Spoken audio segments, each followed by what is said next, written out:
Bonsoir, c'est Jean Lotou, bonsoir à tous les nombreux téléspectateurs. Permettez-moi de saluer Monsieur Maswabo et Salomon Bias du MRC. J'en profite pour dire aux téléspectateurs que ce soir, je ferai la science qui m'a été apprise par Léopold Faksoken, Magloire Rondois, sans oublier Roger Baguerre et surtout la science que je distille avec bonheur aux étudiants de l'Université de Douala. L'article 121 est suffisamment clair. Si vous voulez être candidat à l'élection présidentielle, il faut être investi par un parti politique. C'est une sanction. Maintenant, si vous n'avez donc pas des élus, là... Où est-ce qu'on dit qu'il faut avoir des élus? Vous devez être le candidat... Non, j'ai l'article 121. C'est écrit où qu'il faut avoir des élus? Les alinéas, là, oui, c'est marqué. Est-ce que je lis? Oui, lisez. Y compris les alinéas. Article 121, chapitre 3, la déclaration de candidature. Article 121. 1. Les candidats peuvent, petit 1, soit investis par un parti politique, point. 2. Soit indépendants, à condition d'être présentés comme candidat à l'élection du président de la République par au moins 300 personnalités originaires de toutes les régions, à raison de 30 par région et possédant la qualité soit de membre du Parlement ou d'une chambre consulaire, soit de conseiller régional ou de conseiller municipal, soit de chef traditionnel de premier degré. 3. Il n'y a pas de 3. Non, faut dire 3. Il y a quoi? Il n'y a pas de 3. Il n'y a pas de 3. Jamais 203, mais là, il n'y a pas de 3. 2. Le candidat investi par un parti politique non représenté à l'Assemblée nationale. Ok, autant pour nous. Au Sénat, dans un conseil régional ou dans un conseil municipal, doit également remplir les conditions prévues à l'alinéa 1. Oui. Est-ce qu'on se comprend? Oui. 2. Ci-dessus, applicable aux candidats indépendants. Les dites personnalités doivent apposer leur signature légalisée sur les autorités administratives territorialement compétentes sur les lettres de présentation. Une même personnalité ne peut apposer qu'une seule signature et pour un seul candidat. Bien. Alors, c'est Le dernier développement, Lequel? celui que vous venez de lire. Non, ça c'est pour les candidatures indépendantes. Oui. À quel moment on dit qu'il faut être présenté par un parti politique? À moins que mon code électoral ne soit faux. doit être représenté à l'Assemblée nationale. Non. Je dis l'article 121, alinéa 1. Vous lisez? Je dis, lisez, M. Jaloto. On va reprendre. Déclaration de candidature à la présidence de la République. Les candidats peuvent être 1. Soit investis par un parti politique, point. 2. Soit indépendants, à condition d'être présentés comme candidat à l'élection du président de la République par au moins 300 personnalités originaires de toutes les régions, à raison de 30 par région, et possédant la qualité soit de membre du Parlement ou d'une chambre consulaire, soit de conseiller régional ou de conseiller municipal, soit de chef traditionnel de premier degré. 2. Le candidat investi par un parti politique non représenté à l'Assemblée nationale. Mais c'est bien ça qu'on parle. Au Sénat. C'est bien ça qu'on parle. Dans un conseil régional ou dans un conseil municipal doit également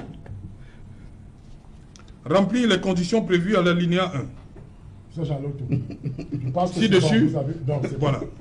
Mais ça peut être a été exclu, je crois. Il a été exclu. Ça Oui, peut être exclu. Non, il y a deux. Il Il faut considérer deux choses. Oui. S'il a été exclu, là, ça se comprend. Mais s'il Ils ont été exclus, les deux noms que vous avancez. Donc là, en réalité... Et même s'ils démissionnent. Non, s'il démissionne. Mais même s'ils démissionnent. Il y a le cas Douala 4e, l'élu SDF qui avait démissionné. C'est ce que je dis, je vous dis. Est-ce qu'on est enfermé dans un... S'il est exclu, non. S'il est exclu, il n'y a pas de problème. Même si on démissionne, est-ce qu'on est obligé? Oui. C'est une probabilité. Bonjour les enfants, c'est papa. Mon mur est un asile psychiatrique à ciel ouvert et ma salle d'attente est toujours bondée. Les enfants, bienvenue à la clinique. Je vous ai toujours présenté ce RDPC qui est plus qu'une nébuleuse de personnes encartées. Là, par exemple, vous avez la section intellectuelle du RDPC. Celle qui est mise aujourd'hui à l'épreuve. La section intellectuelle du RDPC représentée sur le cas d'espèce par l'homme qu'on appelle Louison Essomba. Vous le croisez dans la rue, il vous dira qu'il n'a pas de parti politique, que lui, il est un intellectuel. La première chose qui anime son âme, c'est la haine qu'il a du MRC. Il a peur du changement, le Louison Essomba. C'est quelqu'un qui sait qu'en tant qu'intellectuel, en tant que professeur, il n'est assis à cet endroit qu'à cause des prébendes et à cause de la perfusion, de la corruption et du RDPC.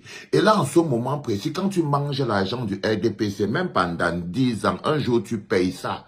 Là où vous voyez Louison Essomba qui sur ce plateau, il doit maintenant justifier pourquoi c'est qu'il porte le titre de Louison Essomba, professeur, ça. Que défendre le RDPC, c'est développer une capacité de déni qui fait que tu es face à ton propre visage et tu dis ce n'est pas toi. C'est ça. Si tu ne connais pas ignorer ton propre visage, tu ne peux pas défendre le RDPC. Et il est là en ce moment en train de défendre le programme du RDPC. Donc, Louison Essomba et les personnes qui sont censées défendre le programme du RDPC, ce ne sont pas les économistes, parce que le RDPC n'a pas un programme économique. Les gens qui sont censés défendre le programme du RDPC, ce ne sont pas des scientifiques, parce que le RDPC n'a pas un programme scientifique. Les gens qui sont censés défendre le programme du RDPC, ce ne sont même pas des agriculteurs parce que le RDPC n'a pas un programme pour l'agriculture. Le RDPC a un seul programme, c'est la conservation du pouvoir. Et la seule personne qui menace ce projet de conservation du pouvoir, c'est le président élu Maurice Kamto.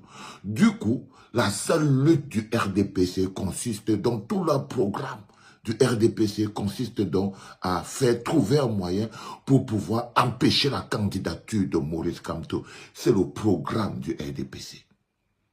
Ils n'ont pas les moyens d'atteindre cet objectif. Alors ils décident de violer la loi électorale et la Constitution.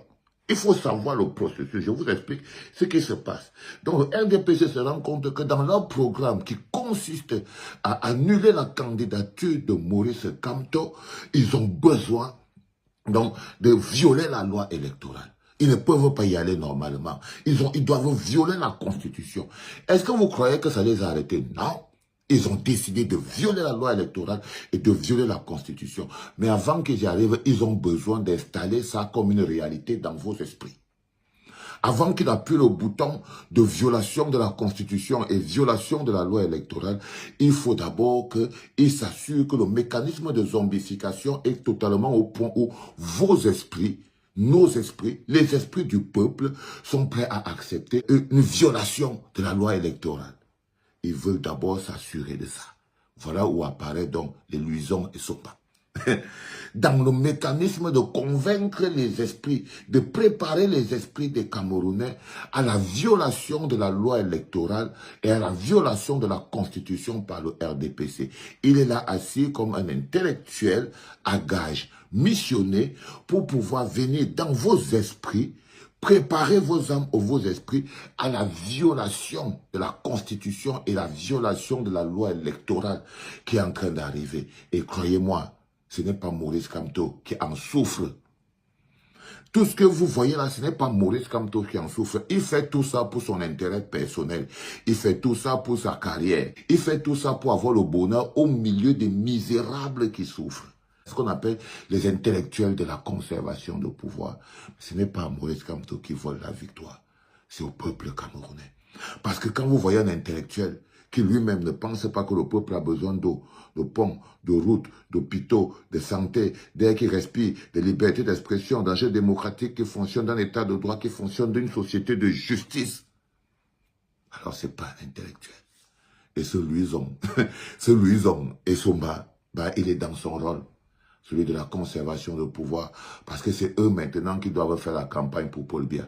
Paul Biya n'a aucun projet économique, ni aucun projet de développement. C'est pour ça que vous voyez les Louison Essomba en campagne. Il est pire que les autres.